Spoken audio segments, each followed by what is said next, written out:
Hello, my name is Georgy Grishenko, student ID 7103852. I'm doing a firefighting robot called Firefly. This is the front panel of my code. It shows different temperatures in different units and the current temperature here, which is in Celsius as well.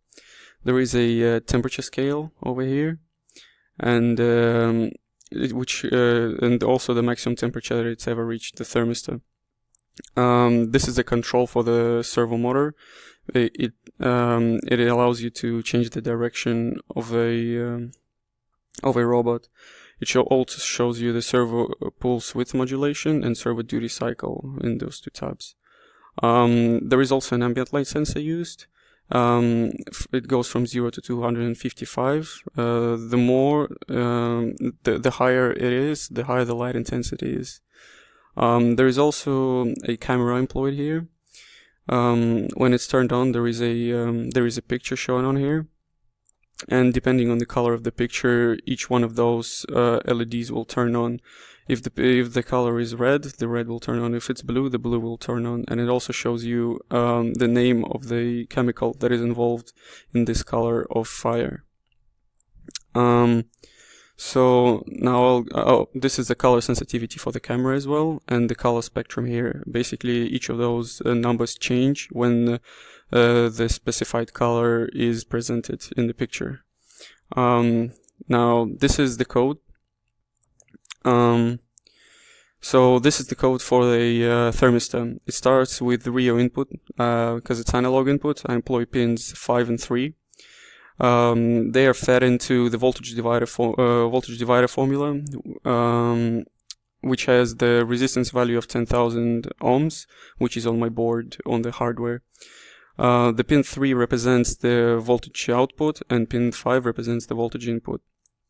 And the voltage divider formula is this. Then the result, which is the resistance, fell to the beta formula for temperature in Kelvin.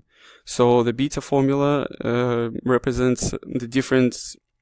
It is basically a relationship between the resistance and the temperature, and it gives the value of temperature in Celsius, in Kelvin. Sorry. Then I transfer it to Celsius, and it's fed directly to the current temperature, to the temperature scale, and to the Celsius.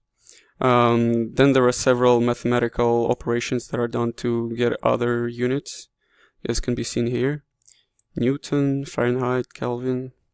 There is also a maximum temperature, so there is a feedback loop here which keeps the value from the previous iteration of a thermistor, and there is a maximum output here.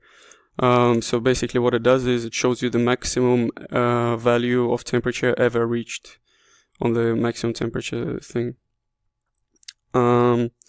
This is a servo control. It shows you the pulse width modulation, the duty cycle, and those are the express VIs here. This is the input for the servo motor, which is B side PWM0. This is the DC control. I'm employing two DC motors.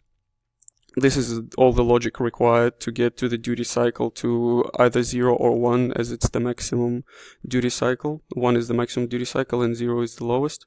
And the frequency is constant of 40,000. There is an analog output as well here to set the motor direction.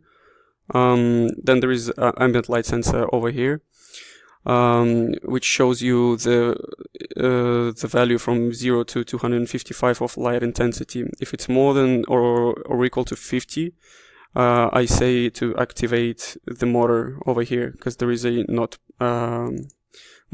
gate. Then this is all in the for loop, which is closed if any of those, if error occurs or if stop push button is pressed. Stop push button is or stop push button is pressed. It's over here. This is the camera control. Basically, this is the vision acquisition. It shows you the picture, and then this is how the colors are determined. 1 represents red, and 9 is just other colors. It's fed to this control, and then it's fed to the LEDs and the different materials which are used. What else is here? Yeah, that's it.